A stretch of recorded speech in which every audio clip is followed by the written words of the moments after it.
Hello and welcome everyone and welcome to this session of the direct taxation for CMA final students। तो जी हाँ, आपका 100 marks का paper direct tax and international taxation आज हम शुरू करने जा रहे हैं और बहुत ज्यादा इंपॉर्टेंट सब्जेक्ट है आपके सिलेबस का। Of course one of the lengthiest subjects of group 3। Group 3 में अगर और सब्जेक्ट्स देखे जाएं तो मोस्टली सब्जेक्ट्स लेंदी ही हैं, लेकिन डायरेक्ट टैक्सेशन आपको सबसे ज्यादा लेंदी टॉपिक्स में से नजर आएगा, सबसे ज्यादा हेवी टॉपिक्स में से नजर आएगा डायरेक्ट टैक्सेशन। तो सर एक बात समझ लीजिए, पहले आप इससे पहले कि शुरू करें कुछ भी करें एक बात ध्यान में रखिएगा। सर इंटर का डायरेक्ट टैक्सेशन ना हमें कुछ नहीं आता, आप ये एज्यूम करके चलिएगा सारी क्लासेस में इंटर में हमने डायरेक्ट टैक्सेशन पढ़ा ही नहीं, आप ये एजम्पशन पे डायरेक्ट टैक्सेशन हमें पढ़ाइएगा, हमें बिल्कुल स्क्रैच से बेसिक से डायरेक्ट टैक्सेशन पढ़ाइएगा जैसे कि हमने आज तक कभी डायरेक्ट टैक्सेशन पढ़ा ही ना हो। हाँ भाई हाँ, मुझे तुम्हारे दिल की बात बिल्कुल पता है, तुम लोग इंटर में जिस भी पैटर्न पे पढ़े हो, मेरा पैटर्न पढ़ाने का डेफिनेटली ये होने वाला है कि मैं तुम्हें एकदम स्क्रैच से पढ़ाऊंगा और प्रोविजंस को एकदम बेस से लेके चलूंगा और बिल्कुल भी ऐसा अज्यूम नहीं करूंगा कि तुमने डायरेक्ट टैक्सेशन इंटर में पढ़ा है। खुश? अब तो ठीक है। हाँ सर, ये एजम्पशन कर दिया आपने, हम खुश हो गए। सर सीएम में इंटर में जब हमने डायरेक्ट टैक्सेशन पढ़ा था तो सर उसका कुछ भी याद नहीं है, कितने जमाने पहले हमने पेपर दे चुके हैं, तो सर ये एजम्पशन हमारे लिए जरूरी है। भाई मैं बात समझ गया, ये एजम्पशन तुम्हारे लिए जरूरी है, मैं भी ये एजम्पशन को अग्री करता हूं। इस एजम्पशन के बेसिस पे मैं शुरू करता हूं हमारा 100 मार्क्स का subject direct taxation and international taxation. ठीक है सर, बात समझ में आ गई।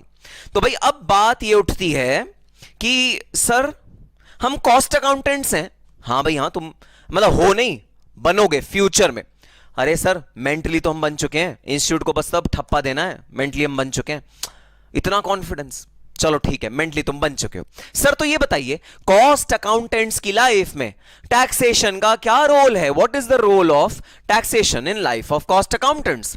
सर कॉस्ट अकाउंटेंट्स को अपने कॉस्ट से मतलब होता है material cost, labour cost, overheads, जो भी डिफरेंट तरह के कॉस्ट हैं जिससे कॉस्ट शीट बनती है, प्रोडक्ट का कॉस्ट निकल के आता है प्रोडक्ट का प्रॉफिट मार्जिन निकल के आता है, प्रॉफिट कितना होना चाहिए प्रोडक्ट में, हमारा कॉस्टिंग के और जो एलिमेंट्स हैं, marginal costing, standard costing. Sir एक कॉस्ट अकाउंटेंट की लाइफ में इसके बियॉन्ड टैक्सेशन का क्या रोल है? डायरेक्ट टैक्सेशन का इसके बियॉन्ड क्या रोल है एक कॉस्ट अकाउंटेंट की लाइफ में? सर जरा आप हमें इस पे थोड़ा सा हाईलाइट करिए। हाँ भाई हाँ, मैं तुम्हें करता हूं हाईलाइट कि कॉस्ट अकाउंटेंट की लाइफ में डायरेक्ट टैक्सेशन का क्या रोल है।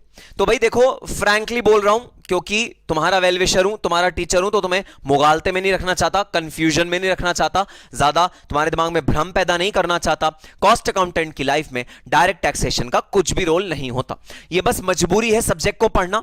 मजबूरी क्यों है? मजबूरी इसलिए क्योंकि इंस्टीट्यूट ने 100 मार्क्स का हमारे सिलेबस में डाला हुआ है। That is the only problem which I have, because of which I have to study and I have to clear this particular subject. In my practical life, in my job, in my company, I will not use direct taxation in any manner whatsoever as a cost accountant. मेरे लिए कोई use ही नहीं है cost accountancy profession में direct taxation का। क्यों use नहीं है सर? क्योंकि सर कॉस्ट अकाउंटेंट्स का जो कोर एरिया होता है, वो कोर एरिया कॉस्ट अकाउंटेंट्स के लिए होता है कॉस्टिंग, कॉस्ट अकाउंट्स मेंटेन करना, कॉस्ट शीट मेंटेन करना, कॉस्ट ऑडिट करना। तो ये सब है कोर एरिया एक कॉस्ट अकाउंटेंट के। तो उसकी लाइफ में डायरेक्ट टैक्सेशन का 0 रोल या से 1% रोल या 2% रोल, इससे ज्यादा प्रैक्टिकल लाइफ में कॉस्ट अकाउंटेंट का कोई रोल नहीं होता। इसके अलावा सीएमएज की लाइफ में डायरेक्ट टैक्सेशन का कोई खास रोल भाई नहीं है। और जो मैंने अभी पिछले 2 मिनट में बोला वो सब बिल्कुल गलत था, बिल्कुल गलत था। जी हां, आपको ऐसा लग सकता है कि डायरेक्ट टैक्सेशन का रोल कॉस्ट अकाउंटेंट की लाइफ में 0 है या निल है, क्योंकि cost accountant is bothered with the cost which are incurred by the company, with the cost which are incurred in the product, the cost which are incurred while manufacturing a particular product। आपको definitely ऐसा लग सकता है, लेकिन वास्तविकता यह है, actual situation यह है कि कॉस्ट अकाउंटेंट की लाइफ में डायरेक्ट टैक्सेशन का बहुत ज्यादा रोल होता है। Why? Because direct taxation is essentially a cost for the company. Company के लिए डायरेक्ट टैक्सेशन एक बहुत बड़ी कॉस्ट होती है। तो हर डिसीजन को लेते हुए कोई भी सीएफओ कोई प्रोडक्ट बनाता है, कोई भी प्रोडक्ट को मैन्युफैक्चर करता है, किसी भी प्रोडक्ट को बना रहा होता है, direct taxation is one of the major things जो उसके दिमाग में हमेशा हमेशा रहता है। और डायरेक्ट टैक्सेशन के इंप्लीकेशन जानने के लिए हर सीएफओ आतुर रहता है। Direct taxation is definitely a cost. Instances हुए हैं हिंदुस्तान की हिस्ट्री में जहां पर डायरेक्ट टैक्सेशन की वजह से कंपनीज ने अपने ऑपरेशंस को बंद करने का फैसला लिया है। ऐसे इंस्टांसेस हुए हैं हिंदुस्तान की सरजमी पे। इतने बड़े बड़े टैक्स केसेस इंडिया के हिस्ट्री में आए हैं, जो टैक्स केसेस में जो टैक्स लायबिलिटी होती थी वो हजारों हजारों करोड़ की होती थी। तो कई कंपनीज ने स्टेटमेंट दिया है कि डायरेक्ट टैक्सेशन की वजह से हम इंडिया छोड़ के जा रहे हैं, क्योंकि डायरेक्ट टैक्सेशन यहां पर बहुत ज्यादा हैवी है। तो जी हां, एक बहुत इंपॉर्टेंट एलिमेंट आपकी कॉस्ट शीट का रहेगा क्या? Direct taxation. इनडायरेक्ट टैक्सेशन तो डेफिनेटली एक इंपॉर्टेंट एलिमेंट होता ही होता है, जीएसटी कितना लगेगा एक प्रोडक्ट पे, लेकिन डायरेक्ट टैक्सेशन भी इक्वली इंपॉर्टेंट होता है। सर, डायरेक्ट टैक्सेशन इंपॉर्टेंट कैसे होता है? डायरेक्ट टैक्सेशन इंपॉर्टेंट ऐसे होता है कि अगर टैक्स रेट किसी भी ईयर में इंक्रीज हो जाता है तो आपका जो प्रॉफिट मार्जिन बचेगा वो रिड्यूस हो जाता है। तो जो कंपनीज बहुत कम प्रॉफिट मार्जिन पे अपना बिजनेस करती हैं, बहुत ज्यादा उनके जो नेट प्रॉफिट रेशियो या जो आफ्टर टैक्सेशन प्रॉफिट रेशियो होता है, जिनका वो बहुत बहुत बहुत कम होता है, अगर डायरेक्ट टैक्सेशन के रेट में थोड़ा सा भी इजाफा आया या थोड़ा सा भी रिडक्शन हुआ तो बहुत बड़ा इंपैक्ट पड़ेगा डिसीजन मेकिंग के कंपनी पे कि भाई हम इस प्रोडक्ट लाइन को, इस प्रोडक्ट को कंटिन्यू करना चाहते हैं या नहीं चाहते। कंपनी कहती है इतनी मेहनत करो प्रोडक्ट को बनाने में, इतना ज्यादा एफर्ट लगाओ पूरे के पूरे कंपनी का प्रोडक्ट को कंस्ट्रक्ट करने में, उसे सेल करने में, उसे मार्केट करने पे, at the end of the day अगर टैक्स के बाद हमारे पास कुछ बचा ही नहीं, कोई मार्जिन हमारे पास बचा ही नहीं, तो फिर कंपनी का क्या फायदा? कंपनी इस तरह से डिसीजन लेती है। सो डायरेक्ट टैक्सेशन का मेजर इंपैक्ट पड़ता है किसी भी कॉस्ट शीट पे, किसी भी डिसीजन मेकिंग पैटर्न पे। Direct taxation is an important element of any business process, any decision making authority. अब भाई आपके फाइनल के कोर्स में एक चीज है इंटरनेशनल टैक्सेशन। इंटरनेशनल टैक्सेशन के केस में तो और भी ज्यादा इंपॉर्टेंट हो जाता है डायरेक्ट टैक्सेशन का रोल इन डिसीजन मेकिंग। मैं आपको देता हूं एग्जांपल। Amazon, बहुत बड़ी कंपनी Amazon ने अपना एक प्रोडक्ट लॉन्च किया जिसका नाम था एलेक्सा। आपने देखा होगा टीवी में उसके बहुत सारे एडवर्टाइजमेंट भी आते हैं। Amazon का एक प्रोडक्ट है एलेक्सा। अब एलेक्सा डेवलप हुआ यूएस में, बनाया गया यूएस में, लेकिन उसको सेल कहां करा गया? उसको सेल करा गया इंडिया में लाकर।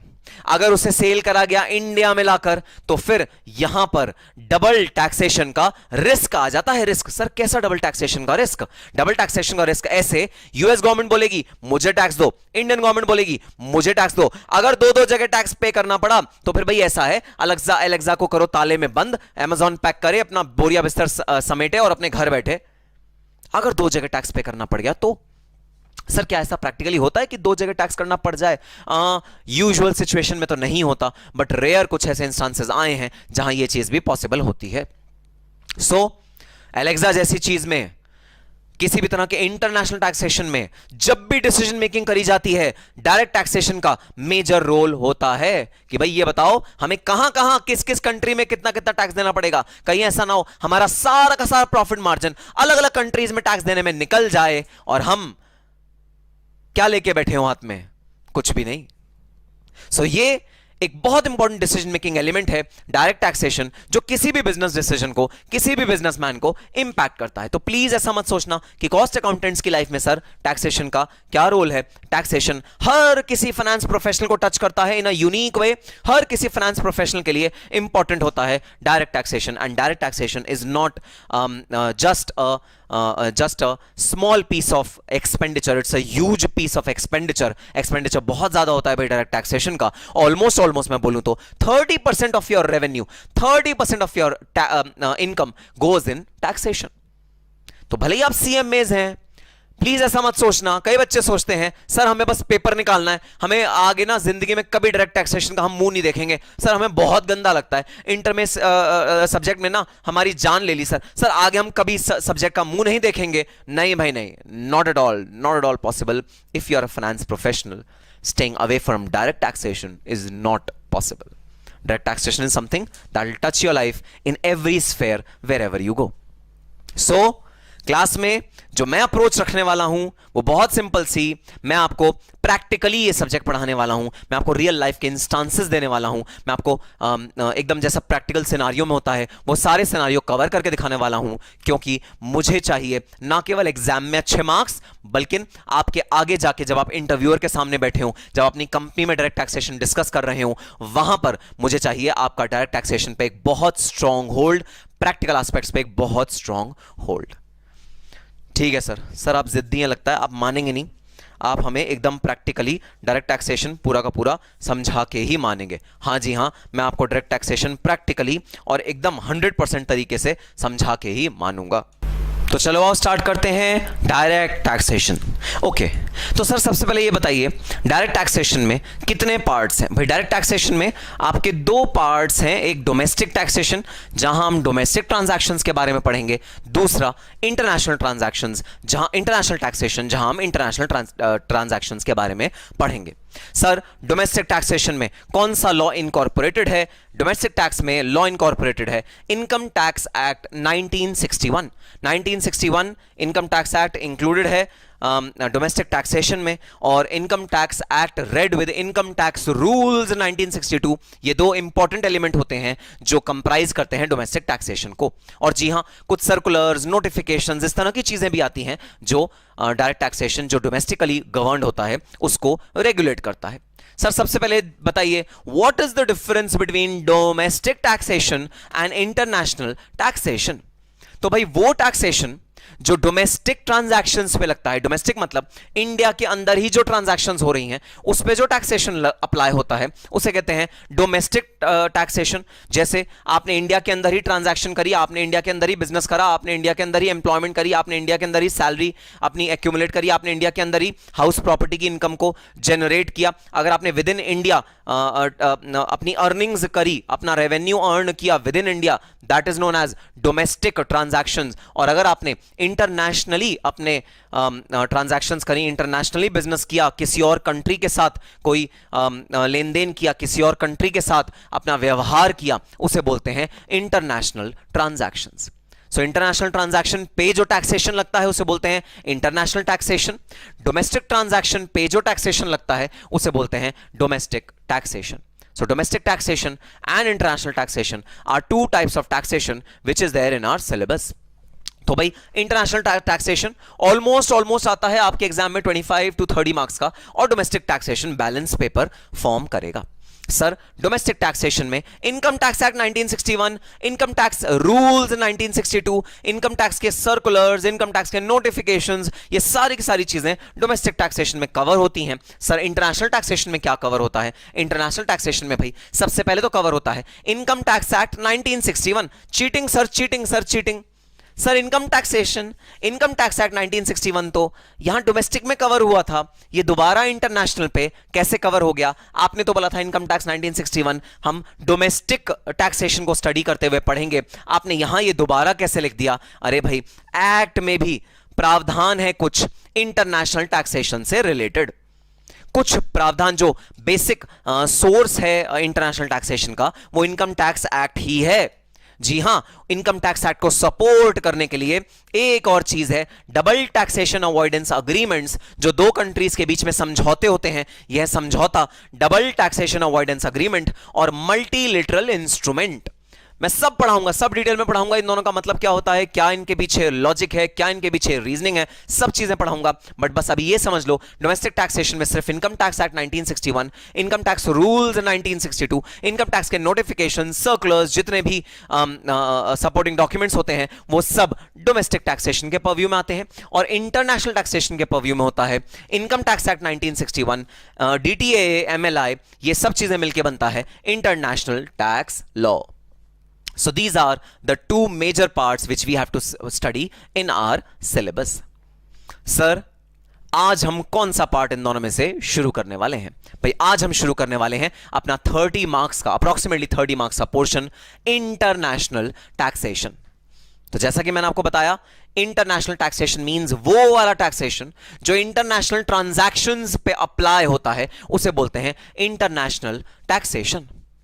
ये हमारे सिलेबस में 25 to 30 मार्क्स का मैंडेटरी आता ही आता है।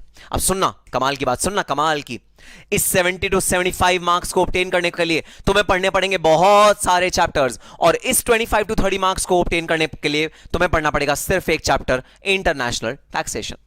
तो ये जो पार्ट है आपके सिलेबस का, इसको आपको बहुत अच्छी तरह से तैयार करना पड़ेगा, बहुत अच्छी तरह से समझना पड़ेगा, ताकि आप इसके इफेक्टिव ये 30 to 25 मार्क्स ऑब्टेन कर सको अपने एग्जामिनेशन में। उनको ऑब्टेन करने के लिए आपको ये वाला पार्ट बहुत अच्छी तरह समझना पड़ेगा, पार्ट ऑफ इंटरनेशनल टैक्सेशन। ठीक है सर, तो चलो स्टार्ट करते हैं इंटरनेशनल टैक्सेशन। सब hold on sir, hold on, time please. क्या हुआ सर? फिर वही बात सामने आ रही है सर, कहीं इंटरनेशनल टैक्सेशन का बैकग्राउंड डोमेस्टिक टैक्सेशन तो नहीं है।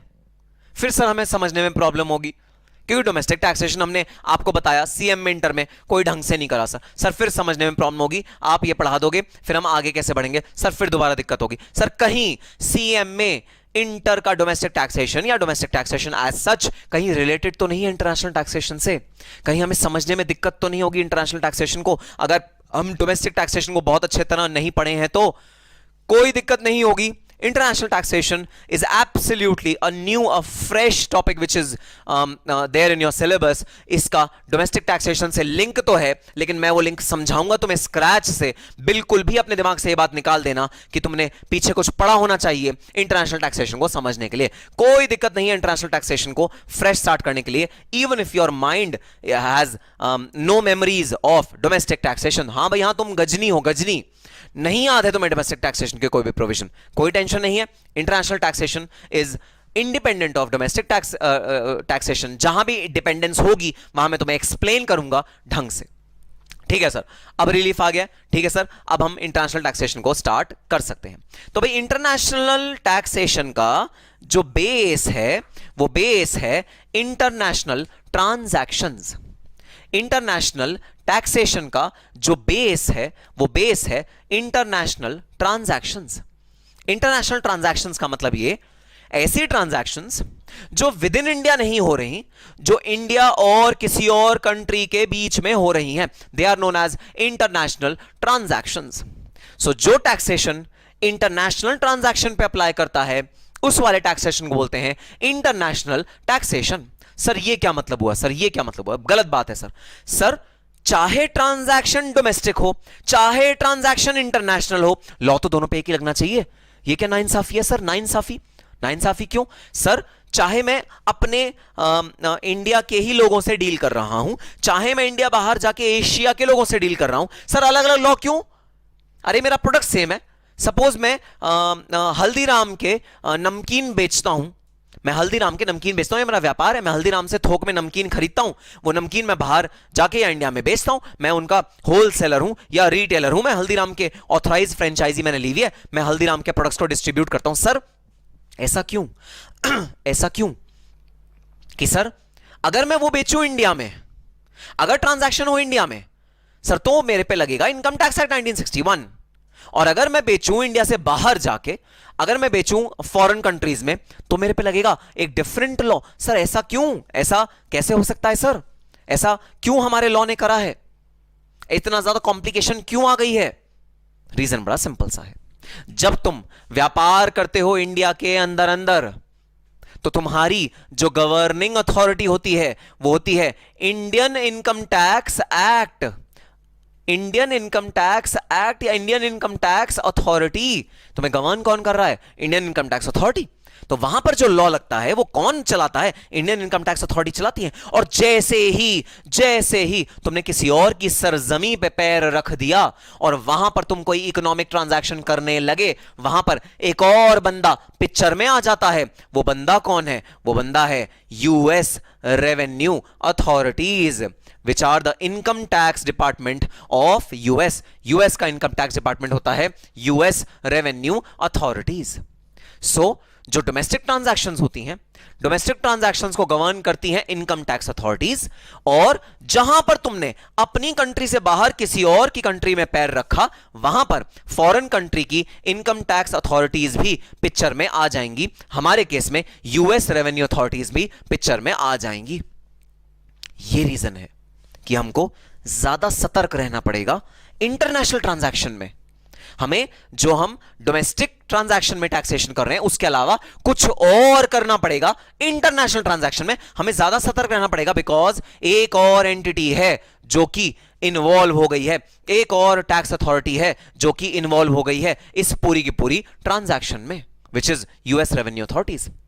और यह रीजन है कि हम क्यों इंटरनेशनल टैक्सेशन अलग से पढ़ते हैं। तो जो ट्रांजैक्शन इंटर कंट्री होती है उसका लॉ अलग, और जो ट्रांजैक्शन विद इन कंट्री होती है उसका लॉ अलग। यही रीजन है कि इन दोनों लॉ में हल्का सा होता है डिफरेंस। ठीक है सर, बात समझ में आ गई। तो यह है रेलेवेंस इंटरनेशनल टैक्सेशन का। अब आओ समझते हैं what do you mean by international transaction. ये इंटरनेशनल ट्रांजैक्शन क्या होती है? भाई सबसे पहले बता दो ये ट्रांजैक्शन क्या होती है, फिर मैं तुम्हें बता दूंगा इंटरनेशनल ट्रांजैक्शन क्या होती है। मुझे बता दो ट्रांजैक्शन क्या होती है, फिर मैं तुम्हें बता दूंगा इंटरनेशनल ट्रांजैक्शन क्या होती है। तो मुझे तुम ट्रांजैक्शन की बस डेफिनेशन बता दो। ठीक है सर। सर ट्रांजैक्शन की डेफिनेशन सुनिए। सर ट्रांजैक्शन की डेफिनेशन है any activity which takes place between two or more people, it is known as a transaction. कोई भी ऐसी एक्टिविटी जो दो लोगों के बीच में होती है उसे कहते हैं ट्रांजैक्शन। तो भाई ट्रांजैक्शन किस तरह की हो सकती है? ट्रांजैक्शन हो सकती है भाई सेल परचेज, हां जी, लीज ऑफ प्रॉपर्टी, हां जी, कैपिटल एसेट सोल्ड, हां जी, rent income from rent which is received, हां जी, ट्रांजैक्शन, ब्याज मिलना, इंटरेस्ट, लोन की ट्रांजैक्शन दो लोगों के बीच में, हां जी, ट्रांजैक्शन। तो बिजनेस की जितनी भी तुम ट्रांजैक्शन सोच सकते हो सब ट्रांजैक्शन किसके परव्यू में आ जाती हैं? ट्रांजैक्शन के परव्यू में आ जाती हैं। Any business activity or every business activity is covered under the purview of transaction. So first word is transaction. तो buy, sell, lease out, interest received, dividend received, royalty income, any kind of business transaction which happens between two or more people is known as transaction. अब सवाल उठता है what do you mean by international transaction? What do you mean by international transaction? तो भाई ऐसी transaction जो दो countries के दो इंडिविजुअल्स के बीच में होती हैं, जहां क्रॉस बॉर्डर ट्रांजैक्शन इन्वॉल्व होती है, उसे बोलते हैं इंटरनेशनल ट्रांजैक्शन। वो ट्रांजैक्शन जो सरहद को पार करके बाहर भी चली जाती है उसे बोलते हैं इंटरनेशनल ट्रांजैक्शन या क्रॉस बॉर्डर ट्रांजैक्शन।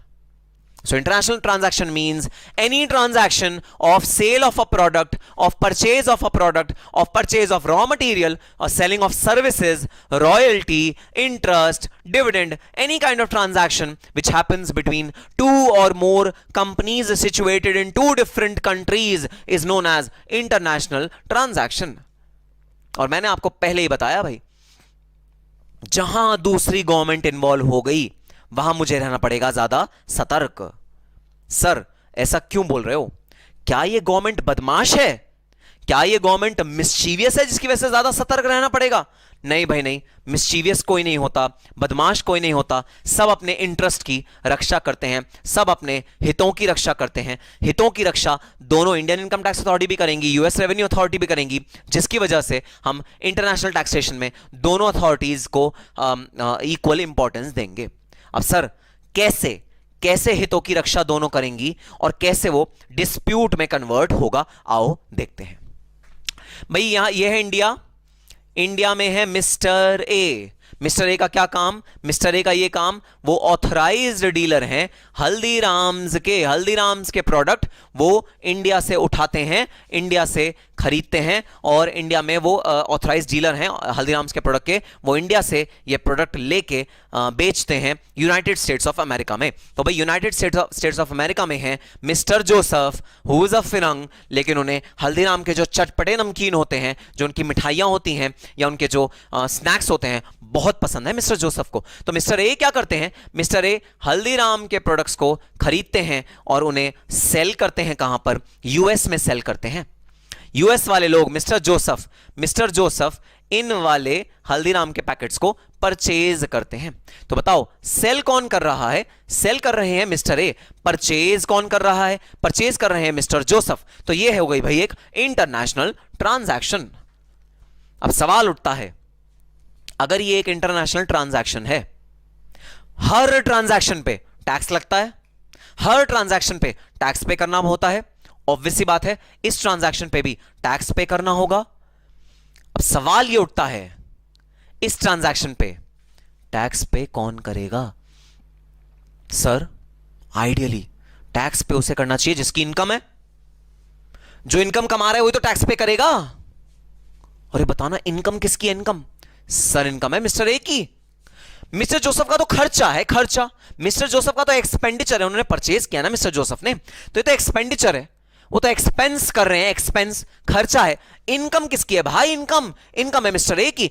आइडियली अगर मैं कोई लॉ नहीं, अभी लॉ को रेफर नहीं करता, मैं बिल्कुल इनकम टैक्स एक्ट को छूता नहीं, मैं एकदम लेमैन हूं, लॉजिक से तो मैं बोल रहा हूं, अपने ब्रेन से तो मैं बोल रहा हूं, लॉजिक से तो मैं बोल रहा हूं। भाई बताना जिसकी इनकम उसी को टैक्स पे करना चाहिए। तो टैक्स लेवी करने की जो राइट आएगा इस ट्रांजैक्शन पे वो किसके पास आना चाहिए? आइडियली इनकम टैक्स अथॉरिटीज की, इंडियन इनकम टैक्स अथॉरिटीज के पास आना चाहिए, क्योंकि A is in India, A India में है, इस वजह से जो टैक्सेशन का राइट आना चाहिए वो आना चाहिए भाई मिस्टर ए पे, वो आना चाहिए इंडियन इनकम टैक्स अथॉरिटीज पे। यूएस रेवेन्यू अथॉरिटीज को बिल्कुल भी मतलब नहीं होना चाहिए इस वाले ट्रांजैक्शन से, क्योंकि यूएस में तो ये खर्चा है, खर्चा। लेकिन भाई हर आदमी इस दुनिया में लालची होता है। लालची मतलब सबको अपने हितों की रक्षा करने का राइट है और सबको रेवेन्यू कलेक्ट करने का राइट है। तो जितनी भी रेवेन्यू अथॉरिटीज हैं सबको रेवेन्यू कलेक्ट करने का राइट है। वो चाहेंगी कि ऐसी ट्रांजैक्शन जहां पर आपका कोई राइट नहीं भी बनता वहां भी मैं टैक्स रिकवर करूं, हर गवर्नमेंट ये चाहेगी, बिल्कुल चाहेगी सर। तो यूएस रेवेन्यू अथॉरिटीज कैसे इस ट्रांजैक्शन को जाने देंगी? नहीं जाने देंगी सर। कुछ ना कुछ तिकड़म लगा के, कुछ ना कुछ लॉ लगा के, कुछ ना कुछ रूल लगा के यूएस रेवेन्यू अथॉरिटीज इस इनकम को टैक्स अपनी कंट्री में करना चाहेंगी। इनकम टैक्स अथॉरिटीज के पास तो इनकम टैक्स एक्ट है, इसी तरह यूएस रेवेन्यू अथॉरिटीज के पास भी यूएस का इनकम टैक्स एक्ट है। यूएस अथॉरिटीज चाहेंगी कि सुनो मिस्टर ए, तुम इस इनकम पे यूएस पे टैक्स दे दो। सर ये तो बड़ा गलत है। गलत नहीं है भाई, मैं तुम्हें देता हूं logic. There are 2 primary and 1 secondary charge to income tax. Sir ये चार्ज टू इनकम टैक्स क्या होता है? चार्ज टू इनकम टैक्स मतलब किसका राइट है इनकम टैक्स कलेक्ट करने का? अब देखो इंडियन इनकम टैक्स अथॉरिटी कह रही है मिस्टर ए इंडिया में है, पूरी की पूरी इनकम इंडिया में जनरेट हुई है, इंडिया की इनकम है, इंडियन इनकम टैक्स अथॉरिटीज को टैक्स देने का राइट होना चाहिए। यूएस अथॉरिटीज कह रही है नहीं भाई नहीं, सुनो मिस्टर जोसेफ ने पेमेंट करी है, तो जो मिस्टर जोसेफ ने पेमेंट करी है, तुमको जो इनकम हुई है वो कहां से हुई है? यूएस से हुई है, तो जरा लाओ तुम मुझे टैक्स दे दो, इस वाली ट्रांजैक्शन पे मुझे टैक्स मिलना चाहिए। दोनों अथॉरिटीज आपस में लड़ रही हैं। लड़ने का बेसिस देखना, चार्ज ऑफ इनकम टैक्स किसके हाथों में होता है, चार्ज ऑफ टैक्स किसके हाथों में होता है, उसके लिए रूल्स क्या है वो सुनना। रूल नंबर वन ध्यान से सुनना, the source rule. Source rule का मतलब ये कि इनकम टैक्स अराइज कहां से हो रहा है, कौन से वो एसेट्स हैं, कौन से वो इंफ्रास्ट्रक्चर है, कौन सी वो कंपनी है, कौन सा वो पूरा सेटअप है जिसकी वजह से इनकम टैक्स या इनकम की ये ट्रांजैक्शन जो है जिसमें इनकम हो रही है वो अराइज हो रहा है। इंटरनेशनल ट्रांजैक्शन जो हो रही है उसका सोर्स क्या है, उसका जड़ क्या है? बताना इस ट्रांजैक्शन में जड़ क्या है? सर जड़ है हल्दीराम्स और मिस्टर ए और हल्दीराम्स की डील, फ्रेंचाइजी डील। तो जो इस ट्रांजैक्शन का सोर्स है वो इंडिया है। कैसे?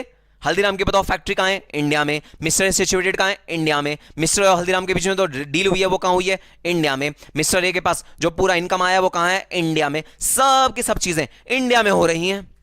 तो अब होगा क्या? होगा ये, इंडियन इनकम टैक्स अथॉरिटीज बोलेंगी कि भाई ये जो इनकम जनरेट हो रही है, ये इनकम जनरेट हो रही है इंडिया की सरजमी पे।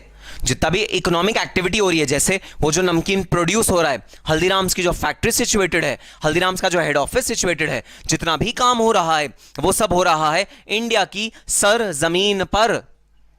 और यूएस टैक्स अथॉरिटीज बोलेंगी अरे सुनना, ये जो पूरा सेल्स हुई है, जो इनकम जनरेशन हुआ है, वो इनकम जनरेशन हुआ है यूएस की सरजमी पे। जरूर मिस्टर ए कोई यूएस में प्रेमाइसिस होल्ड करते होंगे, किसी तरह का कोई ऑफिस होल्ड करते होंगे, किसी तरह का कोई लिंक होल्ड करते होंगे जिसके थ्रू अपने प्रोडक्ट्स बेचते होंगे, और उस लिंक की वजह से, उस प्रेमाइसिस की वजह से ये इनकम हो रही है जनरेट। तो इस इनकम का जो सोर्स है, रेवेन्यू का जो सोर्स है, रेवेन्यू कहां से आ रहा है, रेवेन्यू कहां से आ रहा है, ये होता है सोर्स रूल। तो रेवेन्यू कहां से आ रहा है? यूएस रेवेन्यू अथॉरिटीज कहेंगी कि रेवेन्यू आ रहा है यूएस से। इंडियन टैक्स अथॉरिटीज कहेंगी रेवेन्यू आ रहा है इंडिया से। तो ये है पहला डिफरेंशिएटिंग फैक्टर जो टैक्सिंग राइट देता है किसी भी कंट्री को, किसी भी गवर्नमेंट को टैक्सिंग का, टैक्स लगाने का राइट देता है। That is the source rule. Income का सोर्स कहां है, इनकम कहां से जनरेट हो रही है, इनकम का ओरिजिन कहां है, इनकम ओरिजिनेट कहां से हो रही है। तो यूएस गवर्नमेंट अथॉरिटी कहेंगी भाई अगर ये सेल होती ना तो तुम्हारे इंफ्रास्ट्रक्चर का क्या फायदा होता, तुम्हारी बड़ी बड़ी बिल्डिंग्स का क्या फायदा होता, तुम्हारी फैक्ट्री का फायदा क्या होता। हमारी जो मेजर चीज है इनकम जो सेल्स पे हुई है, वो सेल्स का जो सोर्स है वो है यूएस, वो है यूएस का ये सेक्शन जहां पर ये सेल्स हो रही है। So that is the reason why source rule is the first principle of considering the income which is taxable, chargeable to tax. दूसरा रूल भाई, और relatively easier रूल, ये रूल कहता है, रेजिडेंसी रूल है भाई, रेजिडेंसी रूल। रेजिडेंसी रूल कहता है जो इनकम रिसीव कर रहा है, यहां हमारे केस में मिस्टर ए, वो जहां का भी रेजिडेंट है वहां पर उसकी इनकम टैक्सेबल होनी चाहिए। तो सुनो इनकम टैक्स अथॉरिटीज, अगर मिस्टर ए तुम्हारा रेजिडेंट है तो इंडिया में ये वाली इनकम टैक्स होनी चाहिए, यूएस में नहीं होनी चाहिए। अगर मिस्टर ए यूएस का रेजिडेंट होता, सपोज मिस्टर ए 182 डेज से ज्यादा यूएस में ही रह रहा होता और वो यूएस का रेजिडेंट होता, तो फिर हम क्या कहेंगे कि भाई ये टैक्सेशन यूएस में होनी चाहिए। This is the residency rule. तो दो प्राइमरी रूल्स हैं भाई, ये क्या दो प्राइमरी रूल्स हैं? सोर्स रूल और रेजिडेंसी रूल। रेजिडेंसी रूल कहता है जो जहां का रेजिडेंट, उसकी इनकम उसी कंट्री में टैक्स होनी चाहिए। सोर्स रूल कहता है नहीं भाई नहीं, रेजिडेंसी को मत मानो, ये मानो इनकम का ओरिजिन कहां से है, जहां से इनकम का ओरिजिन वहां से आप रेवेन्यू को टैक्स करो, वहां पर आप रेवेन्यू को टैक्स करो। तो सर अब एक चीज बता दीजिए, अगर सोर्स रूल के हिसाब से चलें तो सर हमें ऐसा लग रहा है थोड़ा थोड़ा सोर्स रूल यूएस में, इंडिया में भी है, थोड़ा थोड़ा सोर्स यूएस में भी है। हमें ना दोनों का मिक्स लग रहा है। जी हां, ऐसा भी हो सकता है that the taxing right is split, taxing right split हो जाए बिटवीन इंडिया एंड यूएस। ऐसा भी हो सकता है भाई, यूएस वाले क्या चाहेंगे, यूएस वाले चाहेंगे सारा का सारा यूएस में टैक्स हो जाए, इंडिया वाले टैक्स अथॉरिटीज क्या चाहेंगी, सारी की सारी इंडिया में टैक्स हो जाए। लेकिन ऐसे रूल्स हैं, हम आगे चल के अपने सेक्शंस में पढ़ेंगे, जहां पर हम स्प्लिट कर देंगे इनकम को।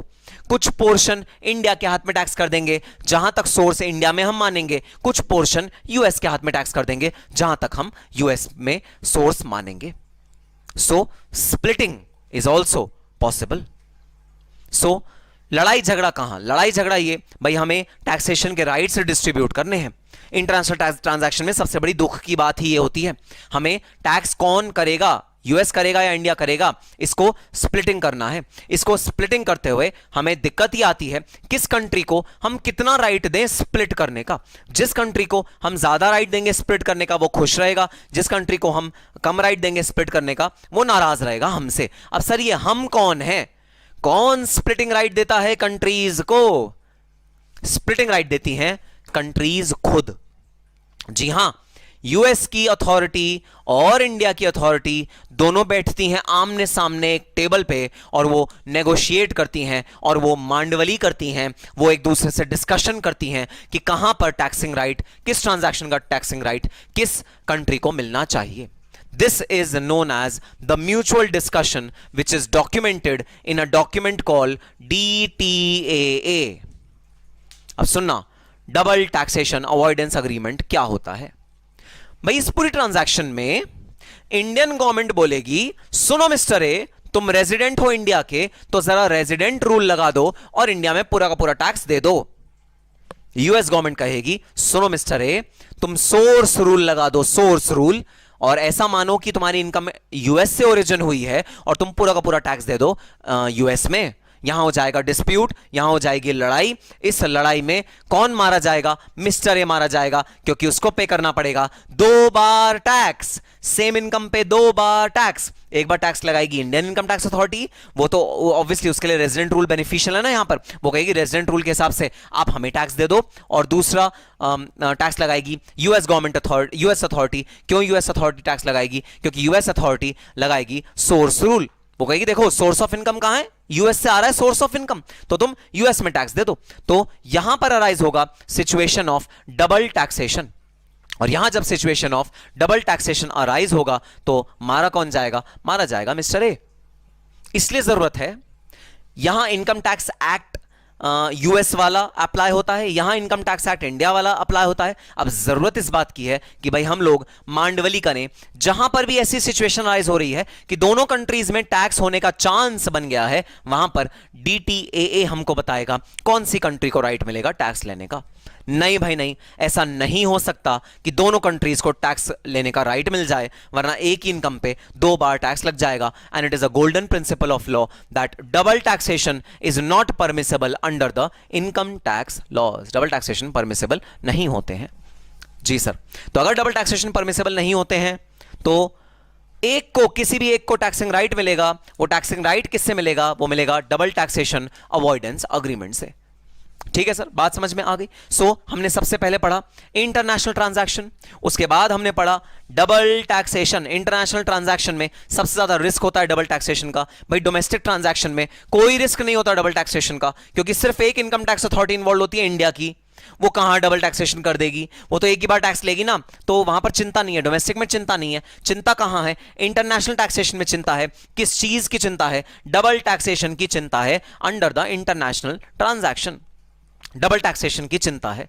इस चिंता को दूर करने के लिए हम एंटर करते हैं डबल टैक्सेशन अवॉइडेंस अग्रीमेंट. ये क्या होते हैं? यहां पर दोनों कंट्रीज के रिप्रेजेंटेटिव्स आपस में अक्रॉस द टेबल बैठते हैं, आपस में डीलिंग करते हैं, आपस में मांडवली करते हैं और दोनों मिलकर एक अग्रीमेंट बनाते हैं. उस अग्रीमेंट का नाम है डबल टैक्सेशन अवॉइडेंस अग्रीमेंट. और दोनों इस पर हस्ताक्षर करते हैं. हस्ताक्षर करने के बाद ये डीटीए इन फोर्स आ जाता है, ये मार्केट में आ जाता है और डीटीए हमारा एनैक्ट हो जाता है.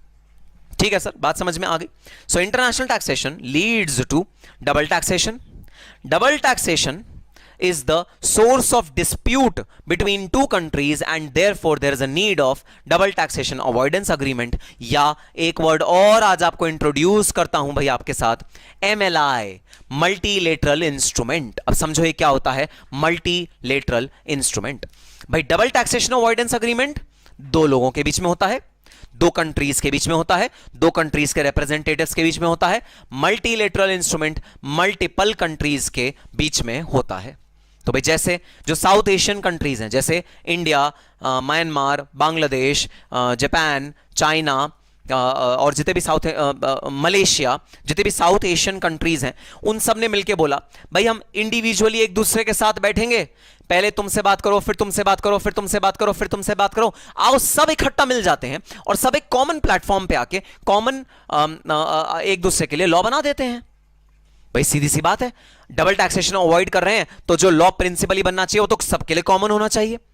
अगर हमें सोर्स रूल मानना है तो वो यूएस के लिए भी इंडिया को सोर्स रूल मानना चाहिए, सिंगापुर के लिए भी इंडिया को सोर्स रूल मानना चाहिए, मलेशिया के लिए भी इंडिया को सोर्स रूल मानना चाहिए. अगर हमें रेजिडेंसी रूल मानना है तो सारी कंट्रीज के लिए हमें सेम मानना चाहिए. आइडियली कायदे की बात तो एक ही होगी ना सब कंट्रीज के साथ. तो इसलिए एक नया कॉन्सेप्ट आया, कॉन्सेप्ट का नाम है एमएलआई, जिसके अंदर दो कंट्रीज आपस में बैठ के बात नहीं करेंगी, मल्टीपल कंट्रीज आपस में बैठ के बात करेंगी और एक निष्कर्ष तक पहुंचेंगी कि भाई टैक्सेशन का राइट किसके हाथ में होना चाहिए। सो दो concepts, DTA double taxation avoidance agreements and MLI, MLI मतलब मल्टीलेटरल इंस्ट्रूमेंट। ठीक है सर, बात समझ में आ गई। सो आओ डबल टैक्सेशन पे चलते हैं। सो सर, डबल टैक्सेशन का मतलब जब हम एक ही इनकम पे दो बार टैक्स दे रहे हैं, अगर हम सेम इनकम पे दो बार टैक्स दे रहे हैं उसे बोलते हैं डबल टैक्सेशन। अब डबल टैक्सेशन दो टाइप का होता है, economic double taxation, juridical double taxation. दोनों में एक चीज कॉमन है, सेम इनकम है, सेम इनकम, वही सेम इनकम है। और उस पे इकोनॉमिक डबल टैक्सेशन पे सेम इनकम, ये चीज कॉमन है दोनों में। इकोनॉमिक डबल टैक्सेशन पे सेम इनकम पे दो टैक्स पेयर टैक्स दे रहे हैं, ज्यूरिडिकल डबल टैक्सेशन पे सेम इनकम पे सेम टैक्स पेयर दो बार टैक्स दे रहा है। सर ये नहीं समझ में आया, खिचड़ी पक गई। आओ समझाता हूं। मिस्टर ए को इंडियन इनकम टैक्स अथॉरिटी बोलती हैं, सुनो मिस्टर ए, तुम रेजिडेंट हो क्या इंडिया के? मिस्टर कहता है ऑफ कोर्स यस, पला बड़ा हूं इंडिया में भाई, इंडिया में ही मैंने सारा का सारा अपना बचपन बिताया, कॉलेज इंडिया से करा है, एमबीए इंडिया से करा है, बिजनेस अपना इंडिया में ही खोला था, सब कुछ मैंने इंडिया से ही करा है। तो सुनो मिस्टर ए, अगर तुम रेजिडेंट हो इंडिया के तो फिर तुम्हें टैक्स भी कहां देना पड़ेगा? इंडिया में देना पड़ेगा। रेजिडेंसी रूल के according Indian income tax is authorised to levy tax on any income of a resident. Mister ने कहा ठीक है, मैं पे कर देता हूं। यूएस रेवेन्यू अथॉरिटीज ने मिस्टर ए को बोला, सुनो मिस्टर ए, ठीक है तुमने इंडियन इनकम टैक्स अथॉरिटी की बात सुन ली, बात समझ में आई, लेकिन सुनना, सोर्स रूल के अकॉर्डिंग इस इनकम का जो सोर्स है, इस इनकम का जो जनरेट करने का जो माध्यम है, जो ओरिजिन है, वो यूएस है, तो तुम्हें यूएस में टैक्स देना पड़ेगा। अब इन मिस्टर ए सर पकड़ के बैठ गए, क्योंकि उनके हाथ में हो गया double taxation. US authority tax मांग रही है, income tax Indian authority tax मान रही है, ऐसे सर पे हाथ पकड़ के बैठ गए, हो गए बिल्कुल परेशान। मिस्टर ए कह रहे हैं मैं क्या करूं, मेरे हाथ में तो हो गया डबल टैक्सेशन। तो जब same income same tax payer के हाथ में दो बार टैक्स हो जाती है, same income same tax payer के हाथ में दो बार टैक्स हो जाती है, उसे बोलते हैं ज्यूरिडिकल डबल टैक्सेशन। ज्यूरिसडिक्शन की वजह से डबल टैक्सेशन हो रहा है इस वाले केस में, juridical double taxation. Same income same tax payer, mister A की ही इनकम है, एक ही इनकम है, और वो दो जगह टैक्स हो रही है, एक बार यूएस में टैक्स हो रही है, एक बार इंडिया में टैक्स हो रही है, juridical double taxation. Same income same tax payer भी सेम है, इनकम भी बिल्कुल सेम है। अब अगला पार्ट है इकोनॉमिक डबल टैक्सेशन। सुनना, same income different taxpayer. तो सर अब ये बता दो क्या होता है ये इकोनॉमिक डबल टैक्सेशन। तो इकोनॉमिक डबल टैक्सेशन में जो दो वर्ड्स लिखे हैं वो हैं same income different taxpayers. जब same income different taxpayers के हाथ में टैक्स होती है उसको बोलते हैं इकोनॉमिक डबल टैक्सेशन। तो आओ मैं दोबारा अपना चार्ट बना रहा हूं, इंडिया, यूएस, और इस बार मैं दो कंपनीज का यहां पर नाम लिखने वाला हूं। ये कंपनी है ओरेकल इंडिया प्राइवेट लिमिटेड और ये कंपनी है ओरेकल सिस्टम्स कॉरपोरेशन इंक। तो ये है parent company Oracle Systems Corporation Inc, ये है Indian company Oracle India Private Limited. Oracle Systems Corporation Inc 100% shares hold करती है ओरेकल इंडिया प्राइवेट लिमिटेड के। Oracle India Private Limited is a wholly owned subsidiary of Oracle Systems Corporation ink.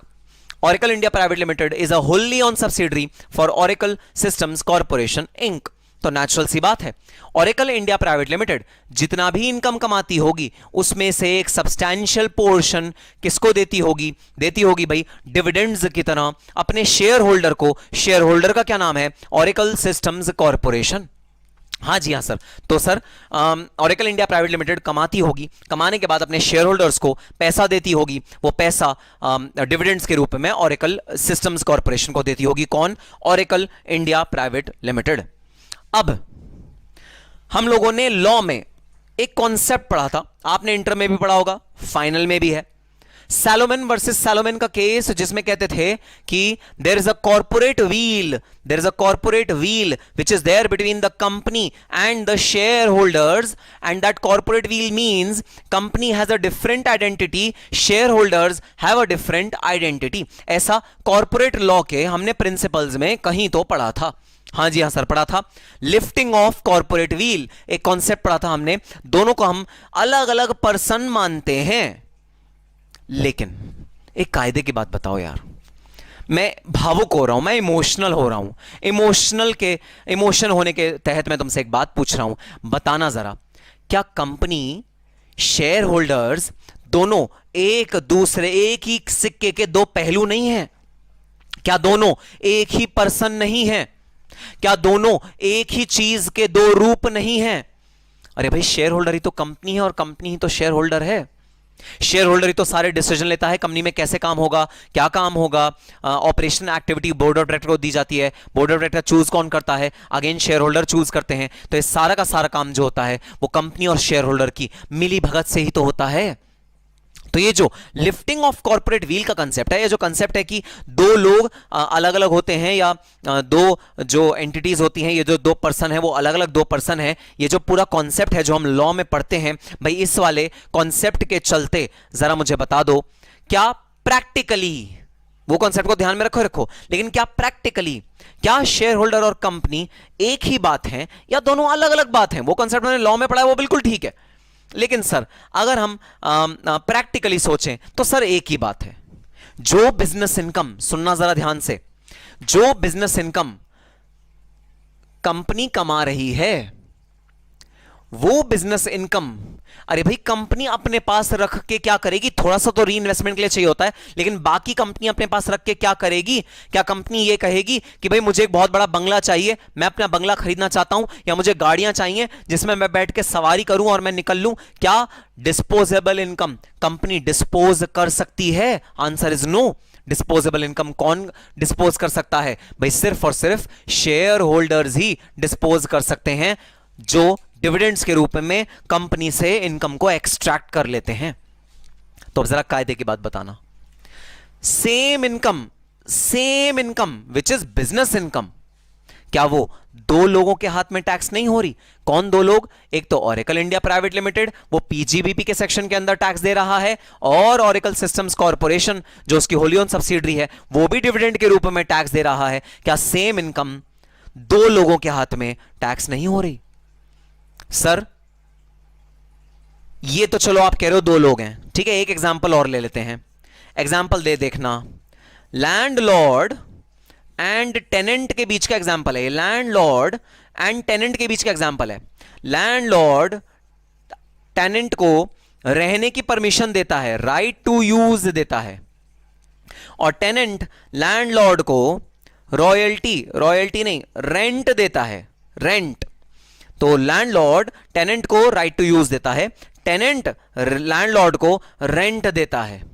Sir फिर तो आप ऐसा भी कहेंगे कि भाई यहां भी जो इनकम टेनेंट कमा रहा है अपनी सैलरी से, टेनेंट भाई कोई इनकम कमा रहा है अपनी सैलरी से, टेनेंट कहीं नौकरी करता है, नौकरी में से थोड़ा सा किराया लैंडलॉर्ड को देता है, सर यहां जो सैलरी कमाई वो सैलरी में से ही तो रेंट लैंडलॉर्ड को दिया जा रहा है। तो सर क्या यहां भी सेम इनकम, बस नाम ही तो चेंज हो गया, सेम इनकम दो बार टैक्स नहीं हो रही? नहीं भाई नहीं, यहां सेम इनकम दो बार टैक्स नहीं हो रही। क्यों? क्योंकि there are these two people are very different from each other, ये दोनों लोग अलग अलग हैं। लेकिन यहां पर ये दोनों लोग सिर्फ लॉ की निगाहों में अलग अलग हैं, प्रैक्टिकली देखा जाए तो ये दोनों लोग एक ही हैं, चाहे वो शेयर होल्डर हो चाहे वो कंपनी हो, क्योंकि शेयर होल्डर ही कंपनी को चलाते हैं और 100% सब्सिडरी है। तो यहां पर ये एग्जांपल बड़ा डिफरेंट है, यहां पर दो अलग अलग लोग हैं, लेकिन भाई यहां पर दो अलग अलग लोग नहीं हैं। यहां पर कंपनी के लॉ के पर्सपेक्टिव में तो डेफिनेटली दो अलग अलग लोग हैं, लेकिन मैं इनकम की बात करूं, सेम इनकम है, सेम इनकम, बिजनेस इनकम और डिविडेंड इनकम, ये दोनों इनकम सेम नेचर की इनकम है। लेकिन यहां पर अगर मैं बात करूं सैलरी और रेंट, यहां पर सेम इनकम नहीं है, इनकम का रूप बदल जाता है। भाई यहां पर जो इनकम है वो डिस्ट्रीब्यूट हो रही है, डिस्ट्रीब्यूट, सेम इनकम डिस्ट्रीब्यूट हो रही है, तो डिस्ट्रीब्यूशन पे अलग टैक्स लग रहा है, इनकम अर्निंग पे अलग टैक्स लग रहा है। यहां पर इनकम एक्सपेंस ऑफ हो रही है, एक्सपेंस ऑफ, आप इनकम से खर्चा कर रहे हो, ये खर्चा नहीं है, इसे आप खर्चा नहीं बोल सकते, इसे बोलोगे डिस्ट्रीब्यूशन। तो सर खर्चा किसे बोलेंगे? खर्चा बोलेंगे इसको जब हम सैलरी की इनकम को रेंट की तरह दे देते हैं, तो इसको हम बोलेंगे खर्चा या एक्सपेंडिचर। सो सेम इनकम यहां पर 2 बार टैक्स हो रही है।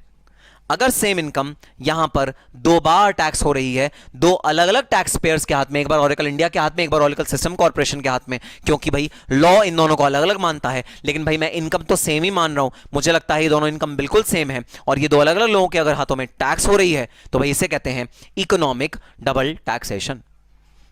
Economic double taxation means income which is taxable in hands of 2 different taxpayers, but the income should be same income. Same income 2 different taxpayers के हाथ में टैक्स हो रही है। जी हां, आपने लॉ में यही पढ़ा है कि शेयर होल्डर और कंपनी मींस डिफरेंट थिंग्स, तो उनकी इनकम भी अलग अलग होगी, लेकिन भाई अगर प्रैक्टिकली देखा जाए तो business income is equal to dividend income. Business income से ही डिविडेंड इनकम अराइज होती है, तो बिजनेस इनकम को आप पहले टैक्स कर देते हो कंपनी के हाथ में, फिर आप डिविडेंड इनकम को टैक्स कर देते हो शेयर होल्डर के हाथ में। गलत बात, double taxation, economic double taxation. अब जो हम DTAA पढ़ेंगे, डबल टैक्सेशन अवॉइडेंस अग्रीमेंट पढ़ेंगे, उसके अंदर जो हम डबल टैक्सेशन का एरिया कवर करेंगे वो सिर्फ और सिर्फ ज्यूरिडिकल डबल टैक्सेशन होगा। भाई इकोनॉमिक डबल टैक्सेशन होता है, पास्ट में हुआ है और आगे भी होता रहेगा, इसको रोका नहीं जा सकता, इकोनॉमिक डबल टैक्सेशन को रोका नहीं जा सकता। इकोनॉमिक डबल टैक्सेशन तो हुआ है पास्ट में भी, आज भी हो रहा है, फ्यूचर में भी होएगा। जब आप डिविडेंड्स डिक्लेयर करोगे तो डिविडेंड भी टैक्सेबल होगा और बिजनेस इनकम भी टैक्सेबल होगा।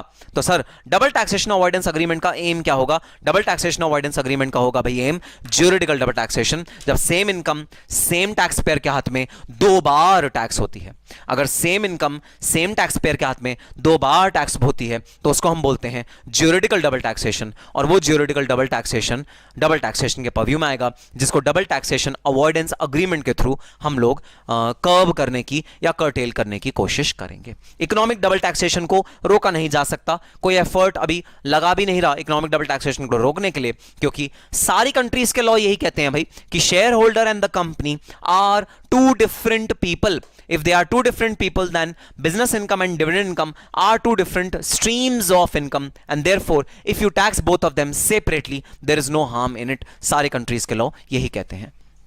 So economic double taxation, juridical double taxation, DTAA जो बनता है वो किसको एम करता है? वो ज्यूरिडिकल डबल टैक्सेशन को एलिमिनेट करने का एम करता है। वो बोलेगा भाई इन एज मेनी वर्ड्स बोलेगा कि हमारा जो एग्जांपल था मिस्टर ए वाला, मिस्टर ए तुम रेजिडेंसी के हिसाब से तो इंडिया में टैक्स हो रहे हो, सोर्स रूल के हिसाब से यूएस में टैक्स हो रहे हो, तो सुनो मिस्टर ए, मांडवली कर लिया इंडिया और यूएस की टैक्स अथॉरिटीज ने, तुम सिर्फ एक ही जगह टैक्स होगे और ये है वो जगह जहां तुम टैक्स होगे। तो ये मिस्टर ए को क्लियरली बोला जाएगा अगर उनका ज्यूरिडिकल डबल टैक्सेशन हो रहा होगा तो।